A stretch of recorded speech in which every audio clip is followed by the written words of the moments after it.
오늘 하나님께서 우리에게 주시는 말씀은 마가복음 5장 25절로 34절 말씀입니다.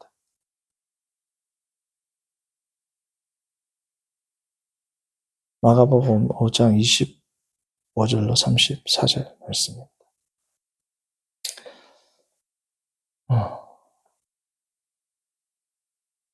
함께 합독하겠습니다.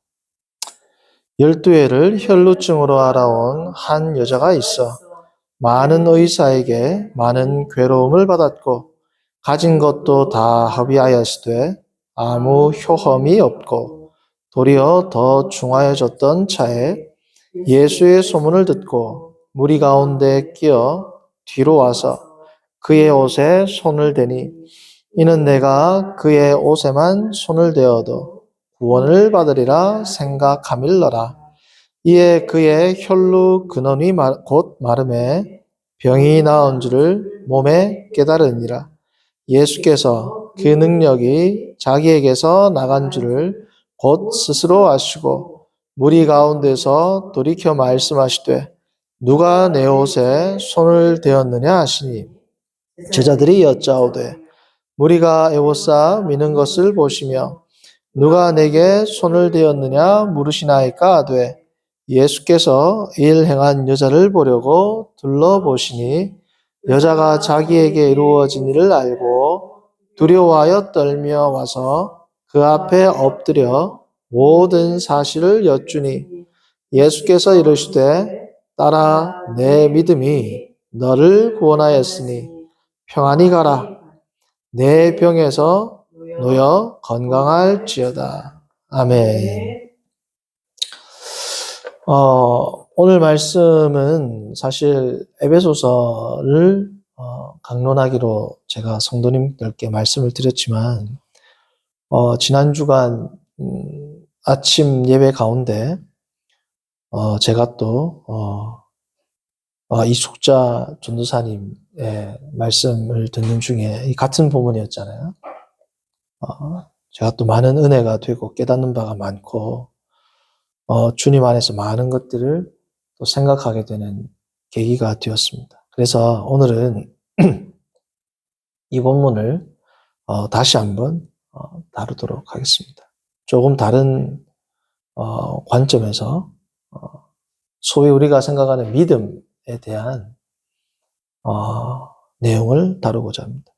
그래서 오늘 말씀의 제목은 기복주의 신앙과 체념적 신앙입니다. 기복주의 신앙과 체념적 신앙.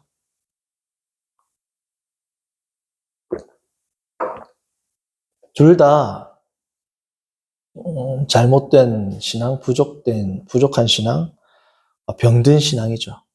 기복주의 신앙도 마찬가지고 하나님 앞에 쉽게 낙심하고 체념하는 신앙도 마찬가지입니다.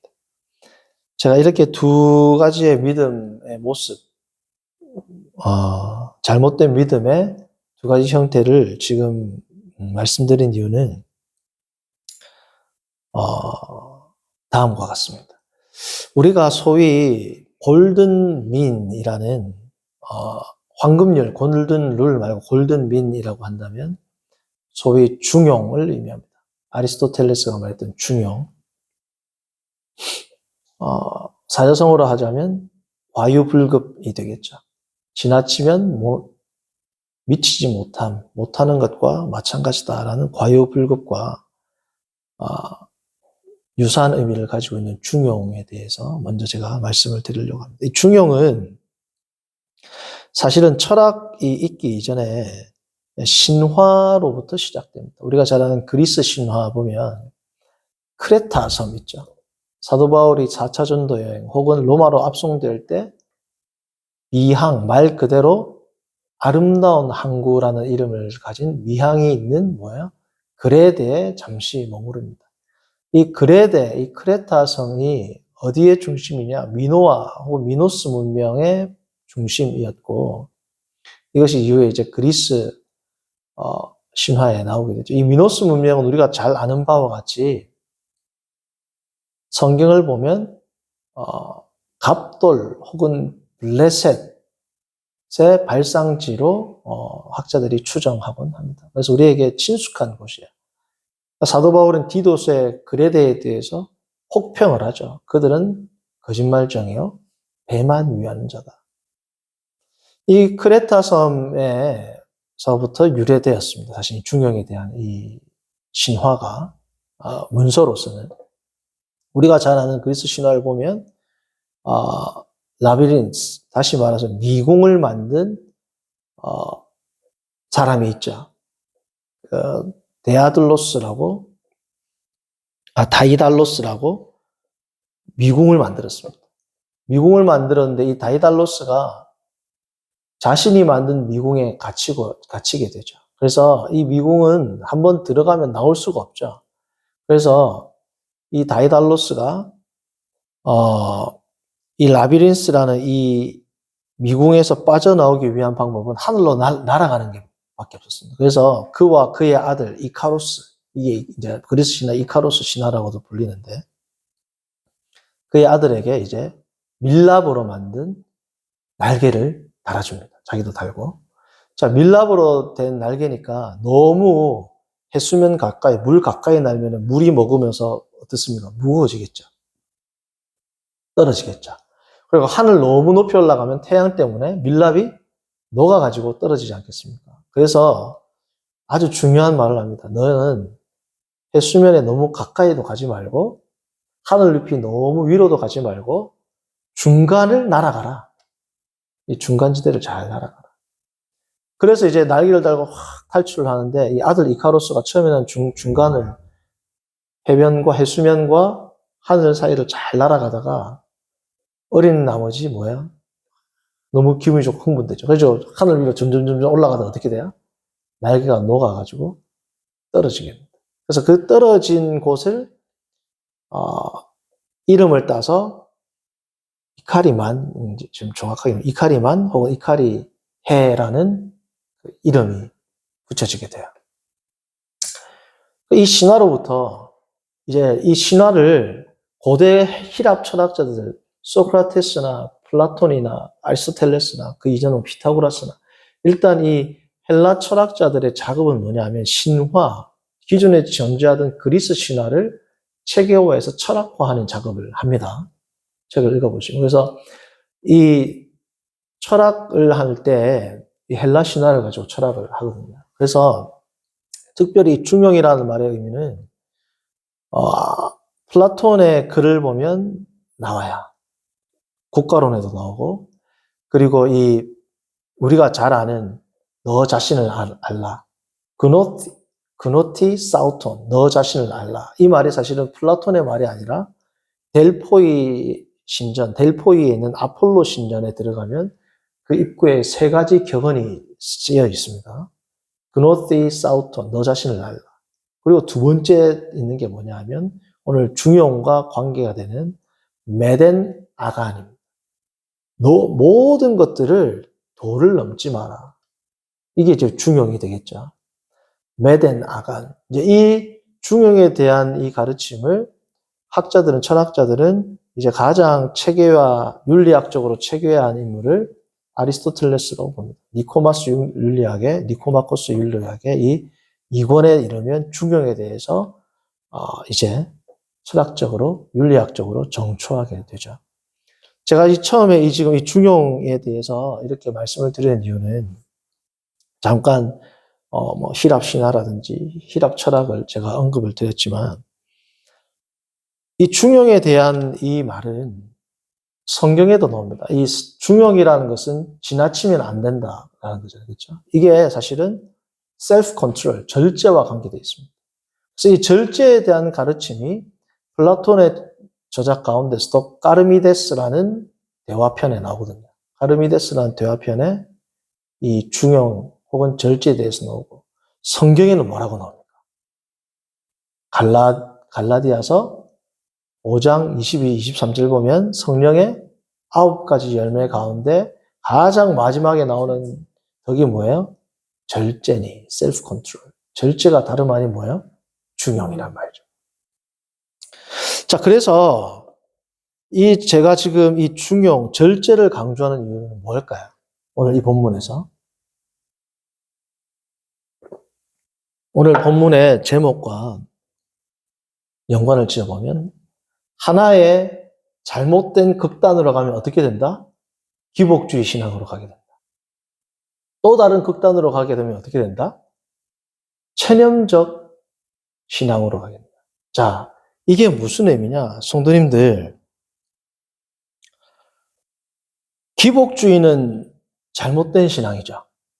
모든 복을 비는 것들. 자, 그런데 기복주의라고 극단적으로 나가는 신앙은 잘못되었지만 우리가 삶의 필요에 대해서 구하는 것은 잘못된 신앙일까요? 몸이 아파요. 내 몸이 낫기를 기도하는 게 잘못되었습니까? 집에 지금 자금이 힘들고 사업이 힘들어요. 그것에 대해서 기도하는 것은 잘못된 기도일까요? 그런데 이 기도 자체도 세속적인 것으로 우리가 생각할 수 있는 위험이 있습니다. 극단적으로 가면. 그래서 제가 중용을 강조한 겁니다. 자, 성도님들, 기복주의 신앙이 위험하다고 해서 지금 나의 모든 필요를 구하는 기도가 잘못된 기도일까요? 그건 아니에요. 그러나 우리가 자칫 잘못 생각하면 소위 신앙생활을 기피하고 신앙생활을 하나님의 영광, 나는 죽고 그리스도가 살고 오직 주만을 위해서 추구한다라고 사모하며 살아가는 성도들이 빠질 수 있는 함정은 뭐냐면 나의 필요에 대해서 기도하는 것은 나의 필요에 대해서 기도하는 것 자체가 잘못된 기도이고 기복주의적 기도라고 오해할 수 있는 여지가 있습니까? 없습니까? 그러한 기도 자체를 왠지 모르게 내가 또 세상 사람들처럼 기도 안 해? 내가 세상 사람들처럼 지금 내가 돈이 없어서 돈을 위해서 기도 안 해? 세상 사람들처럼 내가 지금 물질 때문에 기도를 안 해? 예수님께서 그렇게 하지 말라고 하셨는데 나는 이 기도를 하면 안 되는데 왜 세상 사람들처럼 아직까지도 내 신앙이 성장하지 못했지라고 생각을 한단 말이죠. 많은 진지한 고민 가운데 신앙생활을 하는 사람들이 그렇게 신앙생활을 해왔습니다. 저 역시 그렇고. 자, 그런데 성경을 자세히 보면 예수님께서 그런 기도를 하지 말아라고 안 했죠. 자, 오늘도 보면 12회를 혈루증으로 알아온 여인이 예수님 앞에 자기의 병을 위해서 뭐예요? 기도한 겁니다. 우리로 말하면. 이것을 예수님은 뭐예요? 칭찬하셨죠. 자기의 필요에 대해서 기도하는 것을 세상 사람들도 기도하는데 너도 이러한 기도를 하느냐고 꾸짖지 않았단 말이죠. 자, 그러면 우리가 세상 사람들이 기도하는 것처럼 내가 나의 필요나 자녀 문제나 여러 가지 일 때문에 기도하는 것들이 왜 나에게는 그것이 잘못된 기도라고 생각하게 됐느냐. 그것은 예수님의 말씀에 대한 오해에 기인합니다. 오해. 자, 무슨 오해가 있느냐. 자, 마태복음 6장을 봅니다. 잘 아는. 우리가 마태복음 6장을 보시면 주기도문이 나오죠. 주기도문이 나오고 난 이후에 이 기도에 대한 내용과 근심에 대한 내용이 같이 나옵니다. 그래서 근심하며 기도하는 것은 잘못된 기도다, 잘된 기도다? 잘못된 기도다. 자, 우리가 잘 아는 6장 뭡니까? 9절부터 주기도문이 나오고 난 이후에 6장 19절부터 보면 제물이 나오고 이 제물과 기도를 함께 이제 예수님께서 제물은 악한 것이다. 제물 자체가 악한 것이 아니라 제물을 사랑하는 것은 악한 것이다. 라는 이 가르침과 앞에 나오는 주기도문의 이 가르침을 함께 종합해서 설명하는 것이 뭐냐 하면 이제 25절부터 나온단 말이죠. 자, 그런데 예수님께서 뭐라고 가르치느냐? 자, 봅니다. 26절, 25절. 그러므로 내가 너희에게 이르니 목숨을 위하여 무엇을 먹을까, 무엇을 마실까, 몸을 위하여 무엇을 이룰까, 뭐 하지 말라? 기도하지 마라 그랬어요? 염려하지 마라 그랬어요? 이게 중요합니다. 기도하지 마라가 아니고 뭐예요? 염려하지 말라. 목숨이 음식보다 중하지 아니하며 몸이 의복보다 중하지 아니하냐. 공중의 새를 보라. 심지도 않고 거두지도 않고 창고에 모아들이지도 아니하되 너희 아버지께 하늘 아버지께서 기르시나니 너희는 이것들보다 귀하지 않느냐. 너희 중에 누가 뭐로? 염려함으로. 지금 그러니까 지금 뭐하고 계속 연결을 지어요? 기도하고 연관을 짓는 게 아니고 염려하고 연관을 짓는단 말이죠. 그래서 이 염려하고 어떻게 연관을 짓느냐 기도를 31절 봅니다. 쭉 설명하고 나서 그러므로 염려하여 뭐라고요? 염려하여 이르기를 무엇을 먹을까, 무엇을 마실까, 무엇을 입을까 뭐라고요? 하지 말라. 자, 염려하여 이르기를 이 말은 다시 다른 말로 하면 염려하며 기도하기를 할 수 있겠죠. 염려하며 이르기를 혹은 염려하며 기도한다. 이것은 뭐하고 같은 의미냐? 32절. 이방인들이 구하는 것이다. 여기서 구한다는 것은 기도한다는 의미보다도 추구하다, 열망하다 이 뜻입니다. 이방인들은 뭘 열망한다? 무엇을 먹을까? 무엇을 입을까? 물질적인 것을 추구하고 열망한단 말이죠. 이방인들은 물질적인 것을 추구하고 열망하니까 이방인들처럼 너희가 산다면 어떻게 기도하는 거예요? 물질적인 것 때문에 물질적인 것을 기도하지 마라가 아니고 염려하며 기도하지 마라. 염려하지 말라는 거야. 자, 염려하며 이르지 말라는 것은 기도하지 말라고 다른 뜻입니다. 그렇죠? 자, 이것은 뭐냐 하면 33절에 나옵니다. 먼저 그의 나라와 그의 의를 구하라. 위에 나오는 구하라. 밑에 나오는 구하라. 여기서는 뭐예요? 그것을 먼저 열망하라는 거예요. 이방인들은 물질적인 것을 열망하고 갈망하지만 너희들은 뭘부터 갈망해라? 하나님 나라를 갈망하라는 거예요. 하나님 나라를 갈망하고 그리하면 이 모든 것을 너희에게 더해 주시리라.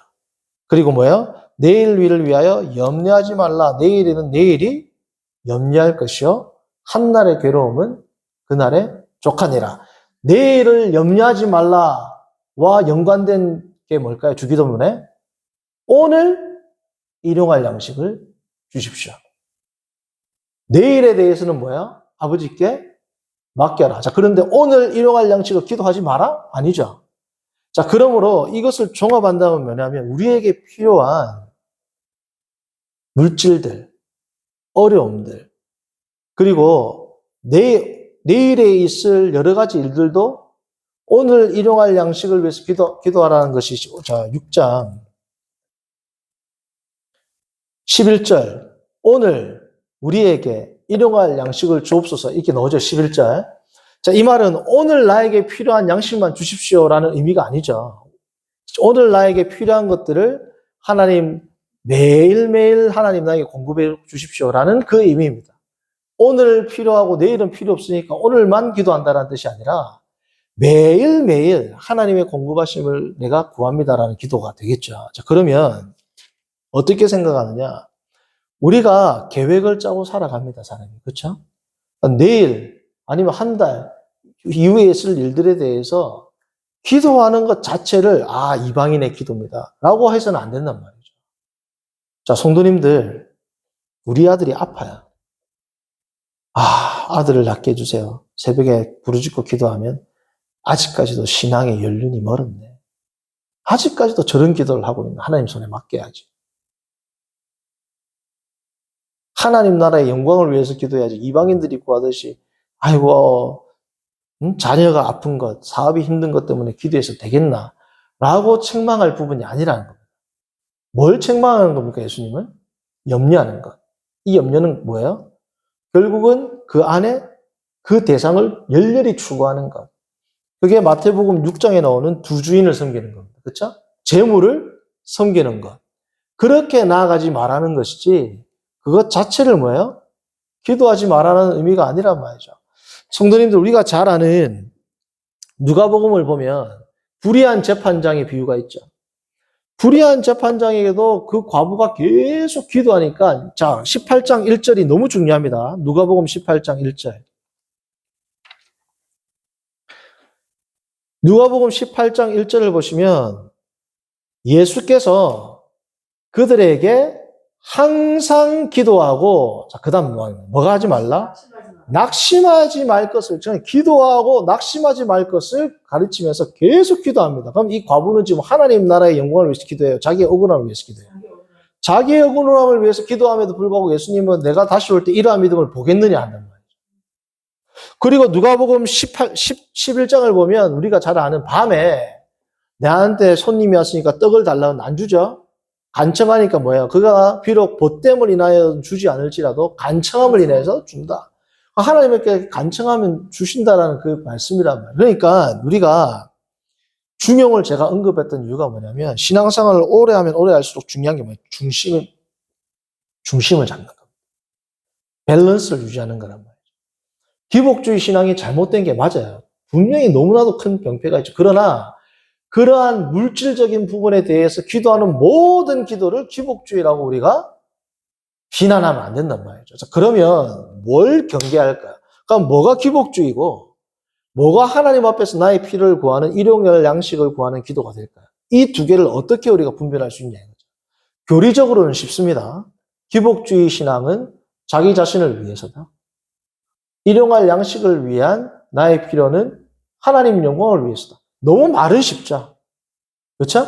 하나님의 영광을 위해서 내가 오늘도 먹어야 되고 나의 사업도 해야 되고 내가 건강해야 되고 나의 자녀도 하나님 나라에 잘 쓰임받기 위해서 잘 건강하게 열심히 살아야 된다.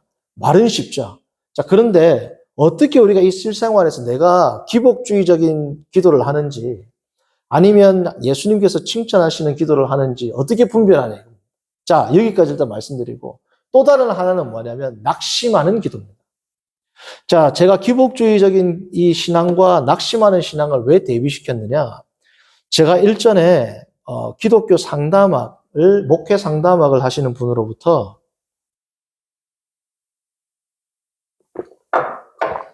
학교 다닐 때 종신대학원 2학년 커리큘럼에 목회 상담학이라고 있습니다. 이 목회 상담학 시간에 들었던 말씀인데 뭐가 지금도 기억이 나냐면 어릴 적에 아이가 아버지와 그 아이와의 관계가 커서 신앙에서도 영향을 미친다는 거예요. 어릴 때 아버지가 지나치게 엄격하고 아버지한테 뭔가를 요구하지 못하고 아버지에게 요구하는 것이 어려웠던 사람은 커서도 하나님께 기도할 때 뭘 요구하는 기도를 잘 할까요? 못할까요? 잘 못한단 말이죠. 어릴 적부터 아버지가 부모님이 소위 말하는 독립적으로 잘 키우기 위해서 경제적인 지원을 잘 하지 않고 부탁해도 잘 들어주지 않고 네가 독립해서 자립해서 잘 살아봐. 어릴 때부터 그렇게 가르쳤어요. 그러면 커서도 어떻게 될까요? 하나님한테 잘 요구하지 못하는 그러한 뭐예요? 성향이 생기겠죠. 자, 이 성향을 사람들은 고상한 신앙으로 착각할 수 있습니다.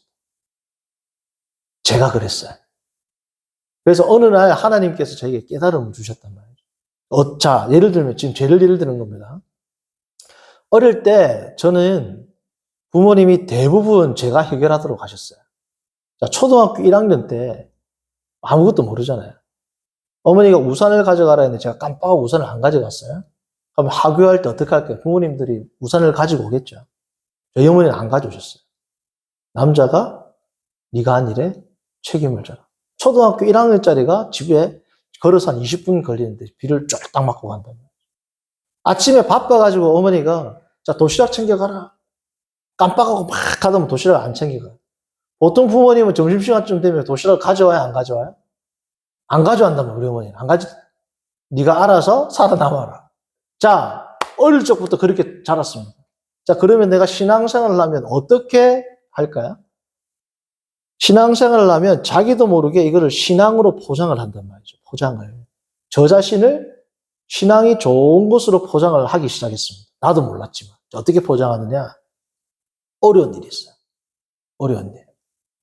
제가 예를 들어서 지금 가게를 합니다. 지금 가게를 하잖아요. 물질적으로 어려운 일이 있어요. 간절하게 잘 기도를 할까요? 안 할까요? 이 필요에 대해서? 기도를 잘 못 한단 말이죠. 왜요? 어릴 적부터 그래 살았어요. 하나님 앞에서 정말 주님의 하나님 나라를 위한 신앙이라면 예를 드는 겁니다. 이 어려움에 대해서는 내가 감당해야지.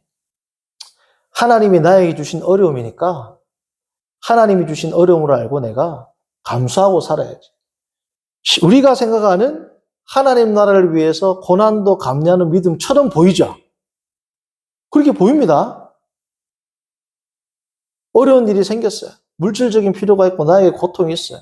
그러면 어떻게 생각하느냐? 신앙적으로 보장을 한다는 거죠. 아, 하나님이 나에게 주셨으니까 이거는 내가 주시면 모든 것에 범사에 감사를 해서 하나님 감사합니다 하고 내가 감당하고 나가야지. 엄청 멋있는 믿음으로 보인단 말이죠. 자, 그런데 하나님께서 뭘 깨닫게 하셨느냐? 너는 어릴 적 네가 가지고 있었던 아버지와 너와의 관계를 지금도 나와 너와의 관계로 설정하고 있고, 지금 저에 대한 예화이지만 성도님들, 우리가 신앙생활을 할 때 이러한 부분이 있을 수 있다는 거예요. 한 극단에 너무 물질적인 것을 다오 주십시오 하는 기복주의적 신앙이 있다면, 다른 하나는 어려움이 있으면 하나님 앞에 이 어려움을 해결해 주십시오라고 끝까지 매달리고 부르짖고 기도하는 그 열정, 그 끈기, 하나님 앞에서의 그 끈기가 없고 한두 번 기도하다가 한두 번 기도도 안 해요. 어쩔 때는. 뭐야? 어떻게 내가 이방인처럼 기도할 수 있냐? 이건 내가 감당하겠다. 심지어 내가 병이 걸렸어요. 이 병도 암에 걸렸어요. 이 병도 주님이 주신 거니까 내가 감사합니다 하고 감당하겠다. 사람들이 볼 때는 엄청나게 좋은 신앙으로 보입니다. 그런가요? 안 그런가요?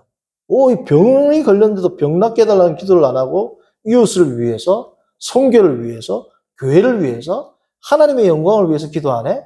자, 그런데 그런 사람들 모두가 그렇다는 게 아니라 저를 예를 든다면 저는 어떤 마음에서 그렇게 하냐면 이거는 하나님이 나에게 주신 거니까 감당하겠다.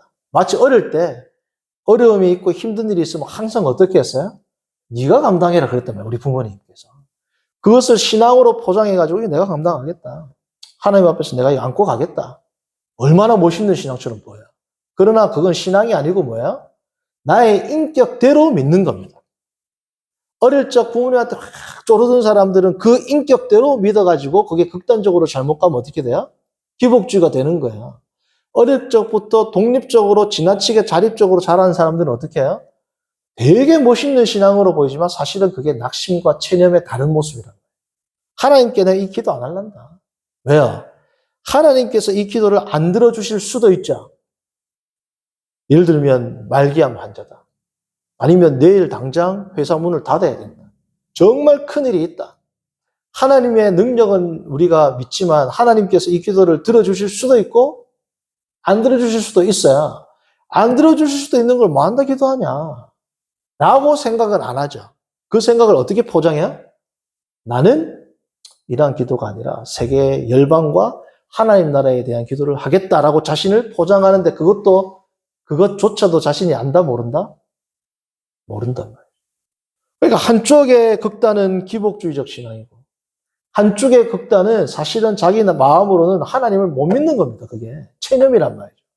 하나님을 못 믿는 신앙은 기복주의적인 신앙만 병든 신앙이 아니라 낙심하는 신앙도 병든 신앙입니다. 그러나 본인은 정작 낙심했다라고 생각해요? 못해요? 낙심이라고 생각 안 하고 하나님 앞에서 담대한 신앙이라고 착각한단 말이죠.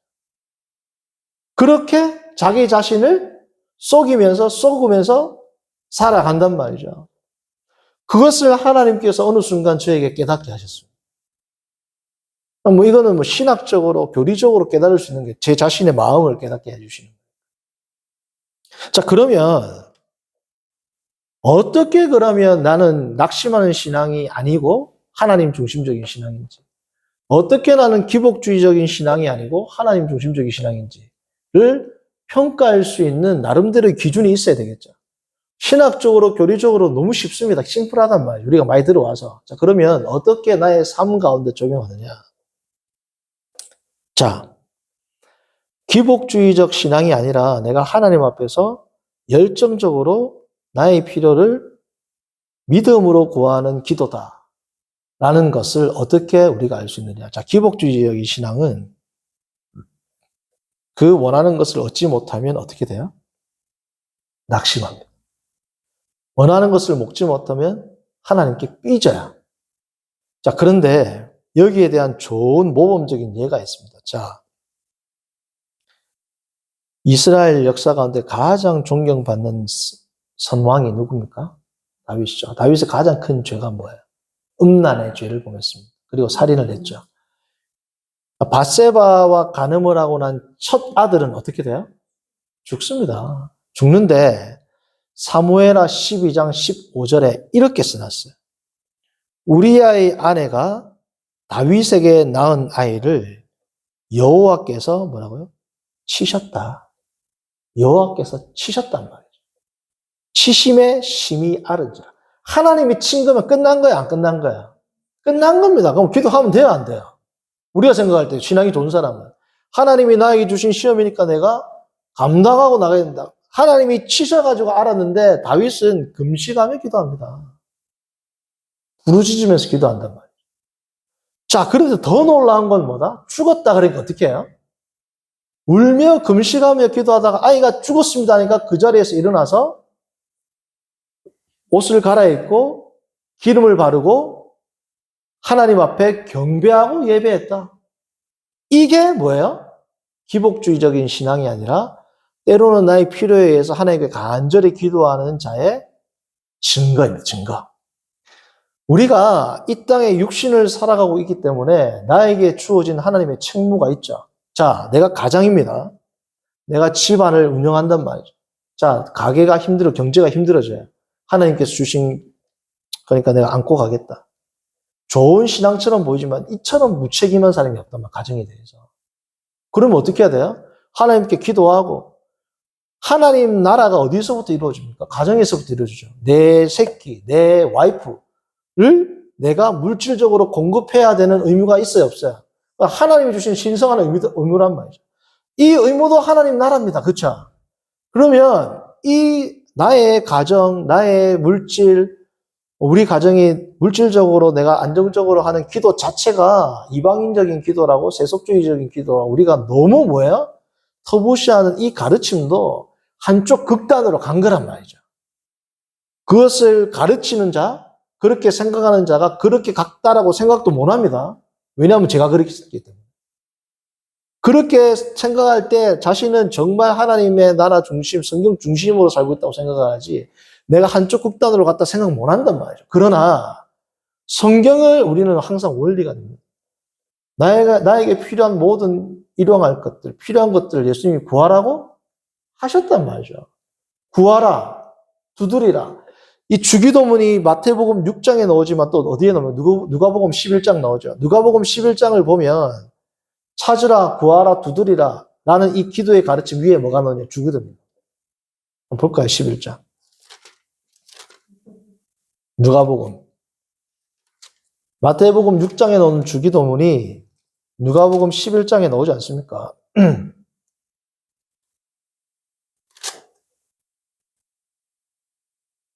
자, 11장 1절. 중반절부터 있습니다. 요한이 자기 제자들에게 기도를 가르친 것 같이 우리에게도 가르쳐 주옵소서 하고 예수님이 뭐예요? 주기도문을 가르치죠. 11장 2절부터 주기도문이 나옵니다. 자, 그런데 11장 5절에 아까 말했던 뭐예요? 친구라도 안 주지만 간청함으로 준다. 자, 주기도문이 나오고 간절히 기도하는 게 나와야 안 나요. 자기의 필요입니다. 그리고 뭐예요? 구하라, 두드리라, 찾으라 라고 이야기합니다. 물론 이게 문맥으로 보면 13절에 나오는 성령입니다. 성령을 구하고 두드리고 찾으라는 거예요. 그러나 성령만을 국한하는 게 아니라 우리의 필요도 다 뭐예요? 포함하는 가르침이란 말이죠.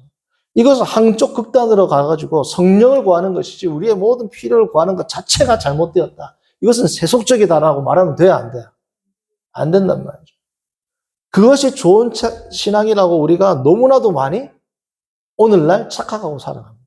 60년대 기복주의 신앙에 병들은 것처럼 오늘날 2020년대에는 소위 진지하게 신앙생활을 한다는 분들이 또 다른 극단, 하나님께 자기의 필요를 구하지 않는 것이 하나님 나라를 구한다라고 생각하는 것. 하나님, 우리가 생각하는 거시적인 것만을 구하고 자기 자신의 필요는 구하지 않는 것이 하나님 나라 중심의 삶을 산다라는 또 다른 병폐가 오늘날 교회에서 선포된다.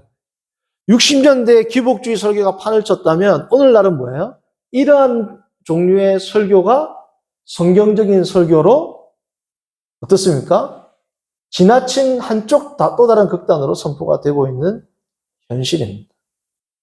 그러므로 기복주의적 신앙이 아니라는 것을 내가 어떻게 알 수 있느냐? 아까도 말씀드렸지만 다윗과 같이 나의 필요는 간절히 구할 수 있죠. 성도님들, 내가 지금 부도가 당장 나게 돼 있어요. 하나님, 이건 하나님이 주신 거니까 제가 감당하겠습니다. 이렇게 기도하는 게 아니라 이 회사의 직원들도 내가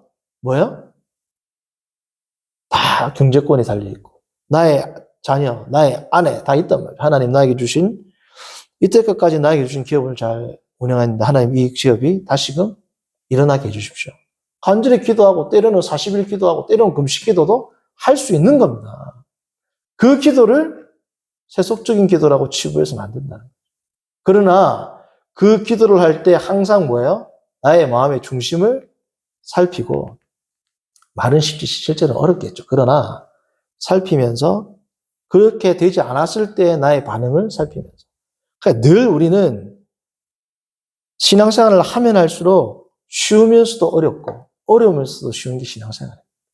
지금 내가 하나님 중심대로 살아가느냐 이것은 물질적인 기도를 하느냐 안 하느냐와는 어쩌면 관계가 없을 수도 있다. 내 마음의 지금 상태가 어떠느냐가 더 중요하다. 하나님을 뭘 본다? 나의 중심을 보기 때문에. 자, 그러면 체념하는 신앙이 아닌지는 어떻게 알 수 있느냐? 자, 내가 하나님 앞에 어려움이 있어요. 자, 어려움이 있는데 어떻게 생각하느냐? 자, 체념하는 신앙은 뭐냐면 하나님 손에 맡깁니다. 말은 맡깁니다는데 체념하고 포기한 겁니다. 부도날 위기가 있어요. 부도 나면 나는 거고 하나님 손에 맡깁니다. 그리고 담대한 것처럼 자기는 생각해요. 한단 말이죠. 그런데 하나님께 간절히 기도하지 않고 하나님 앞에 맡긴다는 이 말이 신앙으로 포장됐지만 사실은 들어가 보면 그냥 체념이란 말이에요. 던져버린 거예요. 하나님께 맡겼다라는 말과 뉘앙스의 차이입니다. 그냥 던져버렸다는 다르죠. 그렇지 않습니까? 그것을 우리가 잘 분별해야 됩니다. 성도님들, 저는 오늘 이러한 문제의식만 제기한 것이고 이거에 대해서 판단은 본인들이 해야 돼요. 왜요? 자기의 마음을 자기가 알기 때문에. 때로는 자기도 모른단 말이에요. 그래서 하나님께 던져버리는 좋은 신앙일 수도 있고 체념과 낙심이 신앙이라는 껍데기를 쓰고 하나님께 던진다라는 표현으로 나타날 수도 있단 말이죠. 얼마나 멋있어요, 표현은. 하나님께 던졌다. 그거 알고 보면 체념했단 말이에요. 체념했단 말이에요.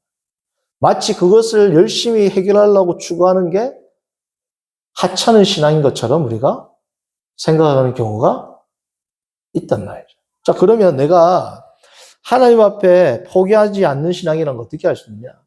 하나님 앞에 내가 이것을 간절히 기도해야 될 문제가 있으면, 그렇죠? 그러나 이 문제에 빠지지 않고 매일 내가 주님을 묵상하는지, 하나님을 예배하는지, 이것 때문에 내 마음이 눌리는지, 내가 이것 때문에 기쁨을 잃어버리는지, 하나님만을 생각할 때 그 감동과 기쁨이 없는지, 이러한 것들로 체크를 해야지. 이러한 종류의 기도를 그냥 하지 않겠다라는 게 좋은 신앙은 아니라는 겁니다. 오늘 제가 처음 중용을 말씀드렸던 것처럼 우리가 양극단 가운데 중심을 잡는 게 중요합니다. 어쩌면 성도님들 지금 더 혼란스러우실 분들도 계실지 모르겠지만 나의 마음을 늘 점검하면서 한편으로는 나의 물질적인 필요에 대해서 구하고 기도하는 것에 대한 지나친 문제의식이나 죄책감을 가지지 마십시오. 하나님 앞에서 자유롭게 기도하되 그것을 열정적으로 추구하지 않는 삶으로 나아가길 바랍니다. 그럼 어떻게 해요? 제가 아까 가이드라인을 말씀드렸지만 그 디테일한 모든 것들은 성도님들이 주님과 교통하면서 신앙생활을 하면서 씨름하면서 성화의 과정을 거치면서 성숙해 나가야 되는 겁니다. 우리가 세속주의적 신앙도 아니고 혹은 기복주의적 신앙도 아니고 혹은 또 다른 고상해 보이지만 또 미혹을 받는 체념하는 낙심하는 신앙도 아니라 정말 주님 안에서 담대한 신앙으로 나아가는 저와 여러분들 되기를 바랍니다. 선하신 하나님 아버지, 오늘 주님 앞에 마가복음의 말씀을 통하여 기복주의적 신앙과 체념적 신앙을 두 가지의 병폐에 대해서 살피게 하시고 우리가 어떠한 신앙으로 주님 앞에 나가야 되는지를 다시금 생각하게 하심을 감사합니다. 주님 안에서 정말 이 혼잡하고 복잡한 시대 가운데 거룩한 믿음을 지키며 날마다 믿음이 성숙하는 모든 성도들 되도록 인도하여 주옵소서. 예수님의 이름으로 기도합니다. 아멘.